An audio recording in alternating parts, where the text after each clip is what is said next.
क्या आप जानते हैं एक गरीब लड़की करोड़पति परिवार की बहू कैसे बनी? वजह जानकर आप भी सोच में पड़ जाएंगे। आज शुरू करते हैं अवनी की कहानी। शहर के पुराने मोहल्ले में एक छोटा सा किराए का मकान था। मकान छोटा था, दीवारों पर सीलन थी और बरसात में छत से पानी टपकता था। लेकिन उस घर में रहने वाली अवनी के सपने बहुत बड़े थे। अवनी की उम्र 24 साल थी। उसके पिता गोपाल एक छोटी सी दर्जी की दुकान चलाते थे। माँ कमला घरों में सिलाई का काम करती थी। कमाई इतनी ही थी कि महीने का राशन, बिजली का बिल और घर का किराया किसी तरह निकल जाए। कभी कभी महीने के आखिरी दिनों में कमला जी चुपचाप अपनी चाय छोड़ देती। अवनी पूछती, माँ चाय नहीं पी? माँ हंसकर बोलती, आज मन नहीं है बेटी। लेकिन अवनी समझती थी कि माँ का मन नहीं, पैसा नहीं था। एक दिन अवनी ने माँ को अपनी पुरानी साड़ी में पैबंद लगाते देखा। उसने कहा, माँ नई साड़ी क्यों नहीं ले लेती? कमला मुस्कुराई, तेरी नौकरी लग जाएगी ना, फिर तू दिलाएगी। अवनी हंसी, पक्का। माँ ने उसके सिर पर हाथ रखा। बस बेटी एक बात याद रखना। क्या? पैसा कमाना, लेकिन पैसे के लिए अपना सम्मान मत बेचना। अवनी ने उस बात को हमेशा के लिए अपने दिल में रख लिया। अवनी पढ़ी लिखी थी। उसने अपनी पढ़ाई पूरी करने के बाद एक बड़ी कंपनी में नौकरी शुरू की।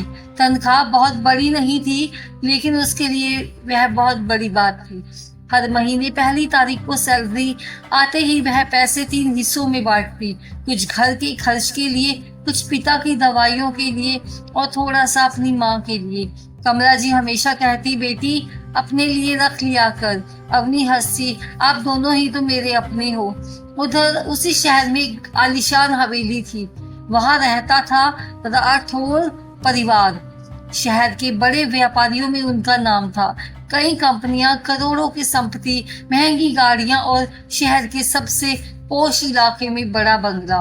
परिवार का छोटा बेटा था आरव राठौड़।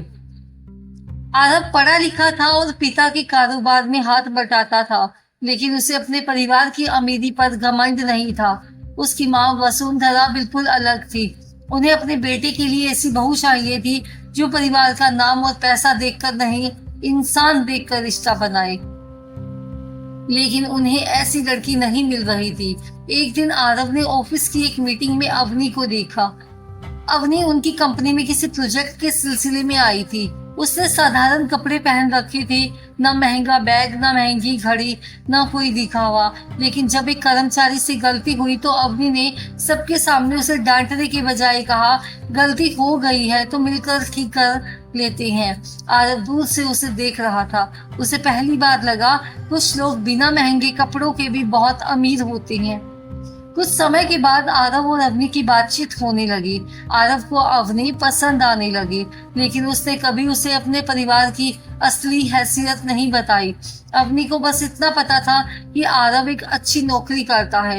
एक दिन आरव ने कहा, मैं चाहता हूँ तुम मेरे परिवार से मिलो। अवनी घबरा गई। क्यों? आरव मुस्कुराया, क्योंकि मैं तुम्हें अपनी जिंदगी का हिस्सा बनाना चाहता हूँ।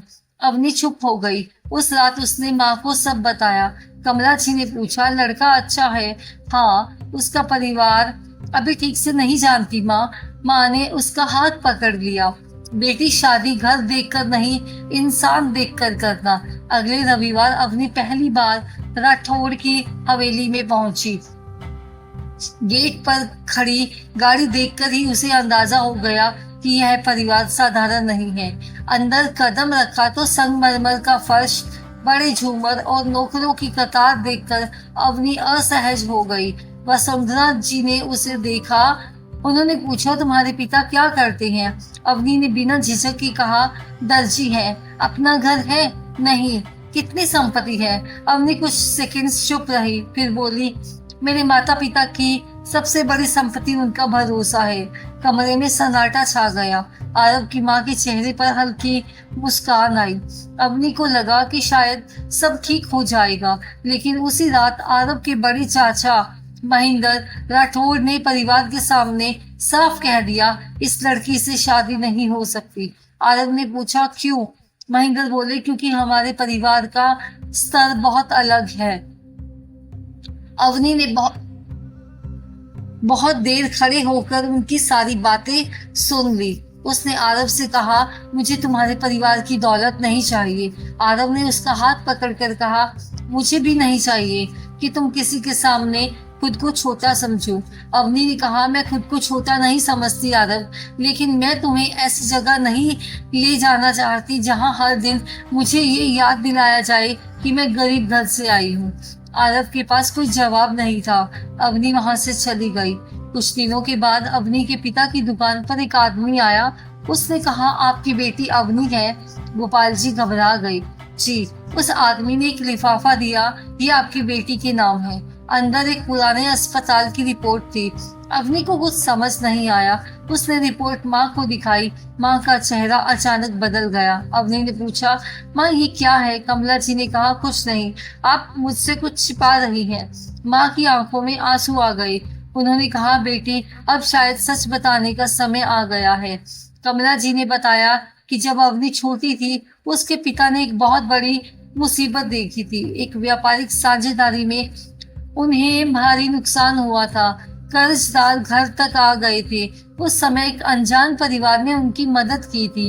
उन्होंने कर्ज चुकाने के लिए पैसे दिए थे, लेकिन बदले में कुछ नहीं मांगा। गोपाल जी ने पूछा था, आप हमारी मदद क्यों कर रहे हैं? उस परिवार के मुखिया ने सिर्फ इतना कहा था, आज हम कर रहे हैं, कल शायद कोई हमारे लिए करे। अवनी ने पूछा, वो लोग कौन थे? माँ ने कांपती आवाज में कहा, राठौड़ परिवार। अवनी के हाथ से रिपोर्ट गिर गई। उसे विश्वास नहीं हुआ। जिस परिवार को वह सिर्फ अमीर समझ रही थी, उस परिवार ने उसके पिता को कभी डूबने से बचाया था। लेकिन कहानी में एक और बात थी। वसुंधरा जी ने उस समय गोपाल जी से एक वादा लिया था, जब आपकी बेटी बड़ी हो जाए उसे कभी ये मत बताना कि हमने उसकी मदद की थी। अवनी की आंखों में आंसू आ गए। अवनी को अब यह समझ नहीं आ रहा था कि आरव की माँ उससे शादी क्यों करना चाहती थी। अगले दिन वह वसुंधरा जी से मिलने गई। वसुंधरा जी ने उसे अकेले कमरे में बुलाया। अवनी ने पूछा, आपने मेरे परिवार की मदद की थी? वसुंधरा जी चुप रही, फिर बोली, हाँ। क्यों? क्योंकि तुम्हारे पिता उस समय मदद के लायक थे। अवनी की आंखें भर आई। लेकिन आपने कभी हमें एहसान क्यों नहीं जताया? वसुंधरा जी मुस्कुराई, क्योंकि मदद अगर याद दिलानी पड़े तो वह मदद नहीं रहती, सौदा बन जाती है। अवनी की आंखों से आंसू बह निकले। फिर वसुंधरा जी ने कहा, मैंने तुम्हें आरव के लिए इसीलिए पसंद नहीं किया कि तुम्हारे परिवार पर हमारा एहसान है। मैंने तुम्हें इसीलिए चुना क्योंकि तुमने हमारे घर में आकर भी खुद को छोटा नहीं समझा। तुम्हें हमारे पैसे देखकर अपनी कीमत नहीं बढ़ाई और हमारी दौलत देखकर अपनी कीमत कम भी नहीं की। लेकिन तभी दरवाजे पर महेंद्र राठौड़ खड़े थे। उन्होंने कहा, भाभी, मैं इस शादी के खिलाफ हूँ। वसुंधरा जी ने शांत होकर पूछा, क्यों? महेंद्र ने कहा, क्योंकि हमें नहीं पता ये लड़की हमारे पैसे के लिए शादी कर रही है या नहीं। अवनी ने उनकी तरफ देखा, फिर धीरे से अपना पर्स उठाया। उसमें एक लिफाफा था। उसने वह लिफाफा वसुंधरा जी के सामने रख दिया। वसुंधरा जी ने पूछा, इसमें क्या है? अवनी बोली, मेरी शादी का फैसला। सबने उसे देखा। अवनी ने कहा, अगर मेरे परिवार पर आपका कोई पुराना एहसान है तो मैं उसे शादी करके नहीं चुकाऊंगी। मैं अपने पिता का कर्ज अपनी जिंदगी देकर नहीं चुका सकती।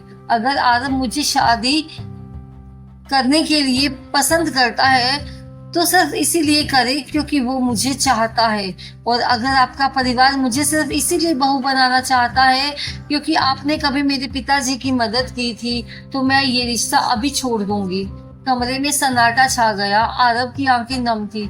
महेंद्र पहली बार चुप थे। वसुंधरा जी उठी। उन्होंने अवनी को गले लगा लिया और कहा, अब मुझे पूरा विश्वास है तुम इस घर की बहू बनने के लायक हो। कुछ महीनों के बाद अवनी और आरव की शादी हुई। शादी बहुत बड़ी थी। आरव के घर में शहर के बहुत बड़े लोग आए। मीडिया भी आया, लेकिन अवनी ने अपनी माँ का हाथ पकड़कर कहा, माँ, मुझे डर लग रहा है। कमला जी ने कहा, किस बात का? इतने बड़े घर में अकेली पड़ गई तो? माँ मुस्कुराई, बेटी, बड़ा घर दीवारों से नहीं होता। जहाँ तेरा सम्मान होगा वही तेरा घर होगा। अवनी ने माँ को गले लगा लिया। शादी के बाद वह करोड़पति परिवार की बहू बन गई, लेकिन उसकी जिंदगी बदलने वाली सबसे बड़ी चीज महंगी कार या बड़ा घर नहीं था, वह थी उसकी अपनी पहचान। उसने ससुराल के कारोबार में काम करना शुरू किया, लेकिन उसने सबसे पहले कर्मचारियों के लिए एक छोटी सी सुविधा शुरू करवाई।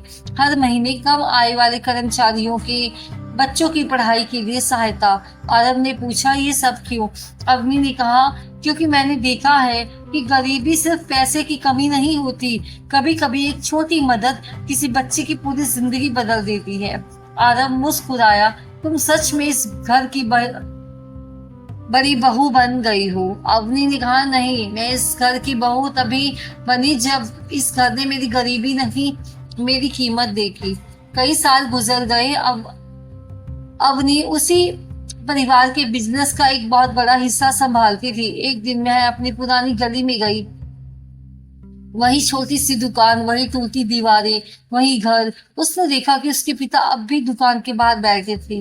वह अंदर गई, पिता ने उसे देखा और मुस्कुरा कर कहा, आ गई मेरी बिटिया। अवनी उनके पैरों में बैठ गई। पिता बोले, अरे तू करोड़पति घर की बहू है, ये क्या कर रही है? अवनी ने पिता का हाथ पकड़ लिया, पापा, मैं करोड़पति घर की बहू बाद में बनी हूँ, पहले मैं आपकी बेटी हूँ। पिता की आंखें भर आई। तभी माँ अंदर से आई। उन्होंने बेटी को देखा और कहा, मैंने तुझे हमेशा कहा था ना, गरीबी से कभी शर्म मत करना। अवनी मुस्कुराई, माँ, आपने सही कहा था।